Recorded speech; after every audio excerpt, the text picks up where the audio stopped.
Welcome everyone, Christine here with a discussion about the best campaigns for every single race in Total War Warhammer 3, or the best Legendary Lord campaigns for every race in Warhammer 3. It is time to do an update on the list. I've done this several times in the past. Certainly some things, quite a few things, have changed to a patch 5.0.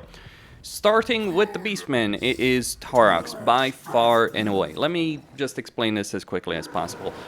The other Legendary Lords, they have their pros and cons to be certain on that subject, but Taurox gets so many benefits because of momentum, be it army benefits, hero benefits, unit threat cost reduction, and quite crucially, beyond those benefits, he's also getting the River of Blood effect after winning 3 battles, and he's also moving much faster on the campaign map compared to all the others. On top of that, his momentum mechanic allows him to just, or rather his rampage and momentum mechanics allow him to move much faster on the campaign map, and that gives him a significant level of power. But it's not simply just power that makes this campaign quite good, or the best campaign for the Beastmen at the moment, by far and away. It's just the number of options that you do have, creating a more varied campaign.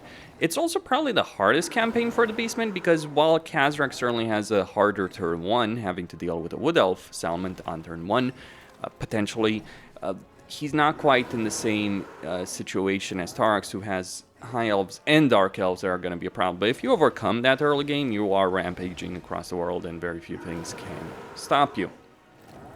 Bretonnia, well, ain't this an interesting one? I would dare say easily Rapunz. Let me explain why this is.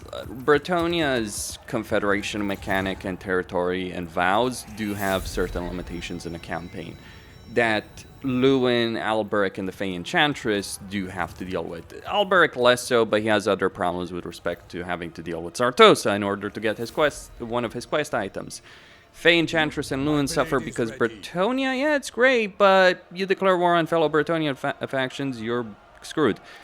If you take it normally, yeah, you're kind of, you can benefit from it, and certainly Bretonnia can benefit from a lot of those provinces because they do have a lot of units that do require higher tiers, so minor settlements are not as useful as provincial capitals for Bretonnia.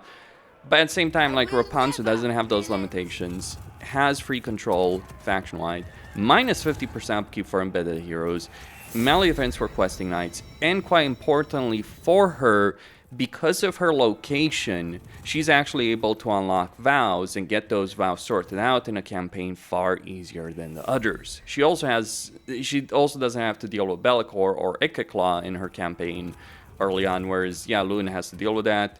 Fey Enchantress has to deal with Ikeclaw, very likely, and Grom and all that. So it's certainly the easiest campaign, but the potential is also there because she just doesn't have the same kind of limiting factors as the others do. Chaos Dwarfs. This is a bit of a discussion. If you're looking for a short campaign for the Chaos Dwarfs, I would probably say Astrogoth. The reason I say Astrogoth is he can get that extra hero capacity very early on in his campaign. However, his faction effects, pretty crap. Honestly, you don't need control as the Chaos Dwarfs. It doesn't really add much. Research rate, hit or miss really on this one, because there's a bunch of research that completes really quickly for a Chaos Dwarf, so having just 10% research rate is not really going to add a lot.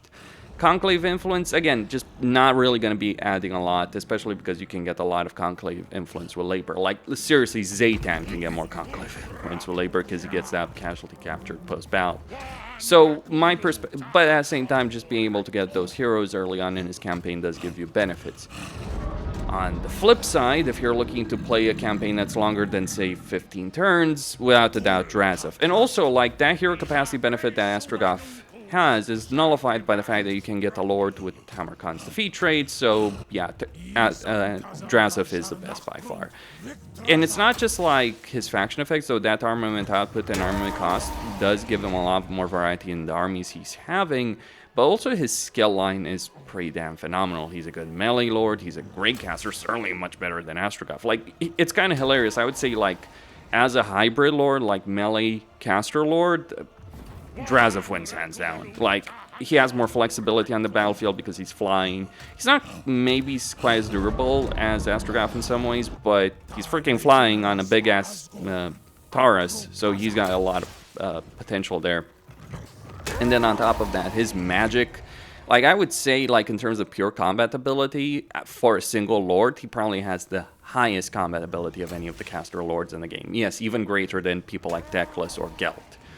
So it's a complicated campaign, so if you want an easy time, Astrogolf is an easier time, then you will be fighting Grungor early on if you choose. You could ignore it, but yeah. Draziv's more complicated, but certainly a lot more rewarding as a campaign.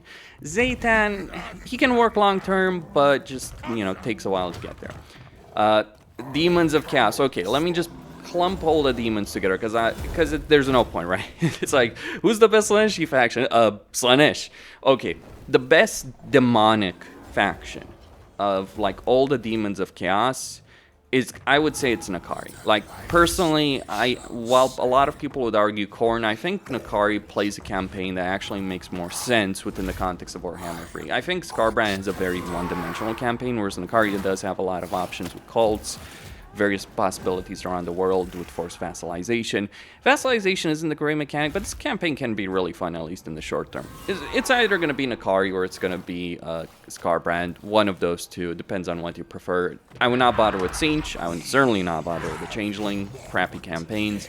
It's certainly a good amount of power. Of course, you know, when I say demons, I'm talking about Undivided, Khorne, Slaanesh, and Tzeentch.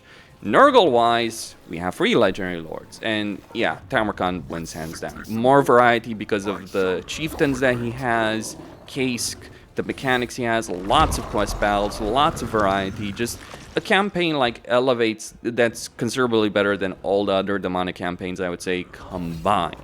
But like, I would not count Nurgle necessarily there, because yeah, there's 3 legendary lords over there. So yeah, I clumped all the other demons besides Nurgle. Maybe at one point CA will change that, we shall see. Dark Elves, without a doubt Morathi. Like, here's the thing about Dark Elf campaigns. They kind of are samey in a lot of ways, like in terms of mechanics and the things you're doing, like you're capturing slaves in all of them. You're using those slaves for various things in all of them. Morathi stands out because she has Slaaneshi corruption, and I'm not sure that's PG-13, that animation she's doing right there. She gets Slaaneshi corruption, so she's in a better situation over there. She has a lot of flexibility in her campaign. She actually has an enormous amount of diplomatic potential, because the interesting thing about the Dark Elves, while they're hated by a lot of factions, it's only a mild form of hatred. Like, only the High Elves have, like, -100 version. You can get along well with a lot of factions. Morathi is an empire builder. She's a diplomatic powerhouse. She's extremely powerful in battle. She can get more mages than all others. She has one of the best provinces in the entire freaking game as her starring province. And because of the changes they made diplomatically, yeah, she's like, unite the entire world against whatever you might want to do. Create the Order Tide, that's freaking Morathi. Yeah, Malekith wishes he was even half the legendary lord that his mother is. Dwarves, yeah, Malachi. Like, let me say this. There's an argument to be made about, like, Grumbrindle and Ungrim being much better campaigns, and even Forgrim, but, like, Malachi's potential is crazy. And it's not just like, oh, he's got a lot of power. He certainly has it. But here's the thing, he has a complicated start position where he has to deal with a lot of foes. So it's not like, oh, it's just a steamroll. No, it's also the fact that he's fun to use. He has a lot more variety in the units that he's using in his campaign compared to all the other Dwarf Legendary Lords because of his War Machine focus and the various benefits those War Machines do have. So you'll be using very different armies in a Malachi campaign than all the other Dwarf campaigns even combined. And many other Legendary Lords are envious of the sheer possibilities in this campaign. Like the Gotrek and Felix campaign that we finally can play. Great campaign, great situation. Empire. Interesting discussion here. So there's 3 good lords for the Empire. Karl Franz, Gelt, and Elspeth. Which one would I say is the best? Gelt. Like, don't get me wrong. I think Franz, lots of potential, lots of possibilities, insane level of growth. All that. Elspeth, teleportation, lots of power with her army, but Gelt, he genuinely may be able to produce the strongest armies in the game. He has more heroes than anyone else in the game, by far. That it's not even freaking amusing how many heroes he has. And let me just say this, he has the entire roster as everyone else. Yes, Elspeth does have her Amethyst armory, but those are just variants of units you have. Having, like, in most campaigns, when it comes to magic, you get 1 wizard or maybe 2 lords of magic because you have limitation on wizards, and it's just better to get the one that works best and get as many of those as possible to spread them around. Gelt, you're gonna have 4+ mages in every single freaking army and dozens of armies. You print money. You have an incredibly powerful start. You have incredible campaign potential. You have incredible campaign variety. That's something that really wins Gelt the prize from my perspective. It's not just the power he has. It's like, do you want to play a campaign where you conquer Cathay? Do you want to ally Cathay? Do you want to go back to the Empire and stay there? Do you want to play both sides, like stay in Cathay or close to Cathay with Gelt? Kuga, of course, and all that, then go back to the Empire. You have those options. They're incredibly... It's an incredibly fun, varied campaign. Whereas, like, with Elspeth and Karl, and this is my perspective, it's not just power, it's variety, it's replayability. Gelt has that in spades. It's also something Malachi has, so yeah, amazing job with the rework. The amount of effort that was put in this is astounding. Consider this. It's not that they changed just some lore effects. No, they made spell models. A lot of them for some of the best spell models in the freaking game that Gelt has. Easily, like, just the visual effects alone, beyond the campaign mechanics. Just great situation. Grand Cathay, yeah, Yanbo, by far. Like, the Cathayan factions can feel samey, but, like, Yanbo just has that extra variety. What do you want me to say? Like, Cathay, like, people ask me, oh, do you think Cathay needs a rework? Yeah, I think they need a rework, not because they need it from a strength perspective. They need a rework to be more bloody interesting to actually play. Like, if I want to play a Cathayan campaign, the Gelt one is, like, hilarity ensues. Gelt is better at controlling Cathay than fricking Cathay is. Yanbo wins because he has better climate, he has the matters of state mechanics, so, yeah. He does make it, and he literally stole the visibility for trade agreement. CA, could you add that back for the High Elves? You stealing that, removing that from the High Elves just to make Yanbo more interesting? Crappy move, by the way. But yeah, Yanbo wins out. Greenskins, you're looking at it. I don't think I need to say anything more. Yeah, Grimgor, easily the best legendary lord of the Greenskins by far. Better than Grom, better than Skarsnik, better than Wizard or Razak. Don't get me wrong, there's some fun to be had in other campaigns. The problem with Grom is kind of like a climate thing. He has a lot of fun mechanics, though. Yeah, you know, when I think of Greenskins, I think of Grimgor. There's nothing more to be said on this. And I think the love and attention that Creative Assembly has given him really shows where their favoritism lies with the Greenskins. That's how it is. Like, this is a legendary lord that was buffed immensely with Immortal Empires, and then buffed again with the release of Chaos Dwarfs, and then buffed again with the release of Tamarkan, because that defeat rate is freaking incredible. So yeah, what more do you want me to say on that subject? Not much. High Elves. Oh, interesting discussion. Really interesting discussion. If you want a very simple campaign, but a good one in relaxed situation, Tyrion. Techless, not worth talking about. Elfarian has some issues. Emmer can be a bit interesting, but it basically comes down to Alariel versus Alifanar. And I'll be honest, like, Alariel is good. She's a really good empire builder. She's kind of like the Morathi of the High Elves, but I would dare say, like, Alifanar has a more interesting campaign. Being at war with so many neighbors, having to deal with Be'lakor, Halabron, Malakav, Tarox, etc., and having the capability of doing that. So, like, this is the peak was one of the best campaigns that Creative Assembly ever released before Malachi came out. So, yeah, great campaign, great situation. Kislev, Boris Ursus. He doesn't have the annoyances that the Stankia does have. He doesn't have the limitations of the supporter system that Catra and Kostaltin has. He has a better climate situation than Catra and Kostaltin have. He has a very strong starting army. He just works. He just works incredibly freaking well. And it's crazy how powerful he is. The only opponent you have is early game Archaon. And let me tell you, early game Archaon is not late game Archaon. So outside of that, there's no one that's gonna be challenging you. And Kislev itself, like, it used to be that you would have to rush to save Kislev, but nowadays you don't give a shit because, well, with Malachi there, Kislev is in a much better situation. They can still lose, don't get me wrong, faction potential is still a thing, but yeah, Boris Ursus is a great campaign, like, a really thematic for Kislev. Katrin and Kostaltin just, yeah, they're not great. And Astankia, crappy campaign. Lizardmen, Oxyatl, easily. Lizardmen have, like, I would say Lizardmen are in a pretty bad situation overall. They do desperately need a rework. I don't know if we're going to get them. But, like, Oxyatl's teleportation mechanic, his objective-based campaign is great. The only downside, really, that I would say with this campaign is how it lags the game when you get Sanctums across the map. Maybe it's easier to fix that. But outside of that, like, the mechanics, the Lord, he's an awesome character. He's got awesome mechanics, both in campaign and battle. Like, just having an entire skirmisher army that can win battles without taking a single loss is freaking amazing. Certainly a very thematic campaign, an appropriate campaign. He has all the climate possibilities. So you have so much flexibility, and because of the teleportation mechanic that you have for the missions, you can play a campaign in so many different ways, it's not even funny. Like, Axial goes places, it's amazing. Norsca. None.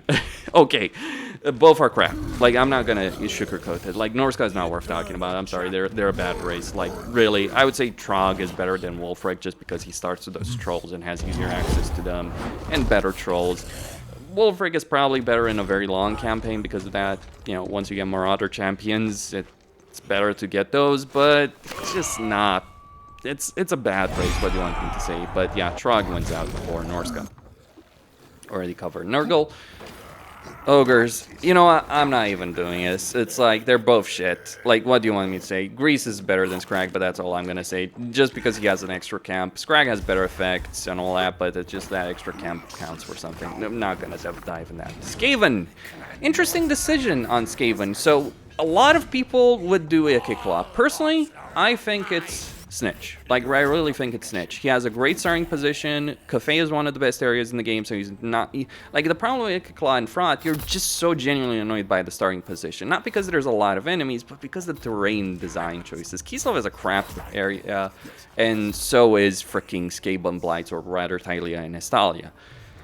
You can make it work, obviously, with Fraught, but, like, this is a campaign that I keep coming back over and over and again. And like, playing a Master Assassin that can literally eliminate factions for the game is freaking awesome. Having a lot of power, having visions with other Skaven factions, like, just a really fun faction, really powerful, very thematic for Clanish. And what do you want me to say more?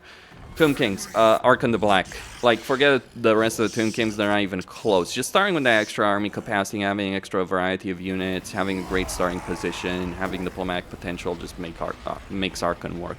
Etc. is better if you overcome that miserable early game, but every Tomb King campaign is a steamroll if you overcome the early game. Archon, he's a steamroll from turn 1. But it's not just that, like, just having extra armies from the very start gives you more variety in the campaign, having extra units, more variety. Like, if you want to understand what I rate highly, variety, units, options, diplomatic options, terrain options. And I think Archon wins hands down in all those respects. Vampire Coast, none. Okay. How to say this? I think I've really started to turn around on Luther Harkon's campaign. Okay, let me explain this.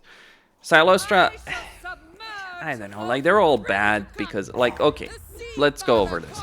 Iron Nessa really helps you out because she gets Sartosa Militia, Sartosa Free Company Militia and Man Eaters if you own the Ogre DLC. So you actually have a freaking army that's worth a damn with that. Noctilus has a focus on Necrophax, which basically, whatever. He is really good on the sea, but that kind of doesn't matter, and he has a horrible early game in Ulfon. You can depart Ulfon, however, you don't need to stay there, so there's that flexibility, but I don't know. Like, the first campaign I finished in Immortal Empires was Noctilus, and I can tell you it was not a good freaking time. It's just the issues that, like, the problem with the Legendary Lords with ranking and with talking about any of these guys, it's like, Vampire Ghost is in a really bad state. You can enjoy Luther Harkon because he doesn't have anything particularly special, but what he does benefit from is the fact that he's dealing with opponents that are not going to destroy you with range as the High Elves do. You can certainly make it work with Noctilus or Iron Nessa, you know, though you will be fighting Beladar early on, so enjoy that particular experience. Silostra, never saw the benefit. I think she would be more interesting if she could actually recruit undead Bretonnian units as opposed to a summon and, you know, have more than one hero, so that would be it. But yeah, I don't think much of Silostra, so from a faction effect standpoint of giving you more variety of troops, Iron Nessa, from, like, Sea Dominance, Noctilus, and Luther Harkon from just, like... The problem is Lustrious crap, so I'd probably say Iron Nessa, but they're all bad, suffice to say. Vampire counts, Isabella? Like, no joke. Like, you could say Vlad, but it's really Vlad or Isabella. It's just the difference of faction effects. Vlad is a faction leader anyway, so it really is Vlad. But Isabella's great because she gets more heroes. That hero capacity plays free for vampires. You can recruit them very early on. You can have so many heroes, better variety, as a result of having that. Weapon strength for embedded heroes. Vlad starts with his items if you're playing Isabella, so you gain even more power. And there's a lot of possibilities in this campaign, from the Empire to Zarnagrund. Go wherever. Vassalize Ungrim, vassalize Elspeth, destroy Karl. That's your objective. Warriors of Chaos. Jeez. I would say Valkia is a really fun campaign for the short term, because like she vassalizes the Dark Elves and gains a lot of power, but I would probably have to go with Be'lakor. While I think Archeon is stronger as a Legendary Lord, I really think Be'lakor, with his traversal abilities on the campaign map, his sheer variety of units, the fact he doesn't have limits on Gifts of Chaos, the fact that he has all of the slots unlocked for each Chaos God from the start, just gives him that extra variety in the campaign. Demonic units aren't necessarily worth it, but those faction effects that you can get, like Roth and all that stuff, is pretty good. So yeah, Be'lakor, and he's available for free. Wood Elves, good question. I think Orion's boring as dirt. He's powerful, but boring as dirt. So strike us, Sisters, or Durfu. Durfu is... he's got the most diplomatic potential because he can confederate all the others. I mean, you can still do it in other ways, but it's like he has those events. So Durfu can get Draika as well, not just Sisters and Orion. Sisters, they have more mechanics in the sense they have more mechanics and they have a more unique army because of the Hawk Rider changes with the Valley of Kurnas. Personally, yeah, I do think they're really good. They're easier to access because you don't need to buy the Wood Elf pack and you can still get the Legendary Lords. Draika, she's really fun in the early game, has a very thematic army, can work very well. Personally, I would say either Sisters or Durfu, personally. Like, Durfu just because you have freaking Wall Breaker on Ancient Treatment. Those Sisters have a flying army of cruise missiles, so go with what you think. Like, I certainly think the army they can build is really fun. So make of that what you will. But so are Treekin and Malevolent Treekin. And that would be about it. I'm sure quite a few people will disagree. It's obviously subject, you know, to taste and all that. Like, you can enjoy a really bad campaign. That doesn't change the fact that it's got issues. Like, some people might enjoy Belegar a lot, and yeah, I can see why. I really wish his campaign was better, but it's not. For instance, just an example, right? But those would be the best campaigns for every single race. Some races are just not worth playing. Coast, Ogres, Norsca, yeah, the broken trio of races in the game at the moment. Questine signing out. Stay tuned for more, and let me know what you guys think.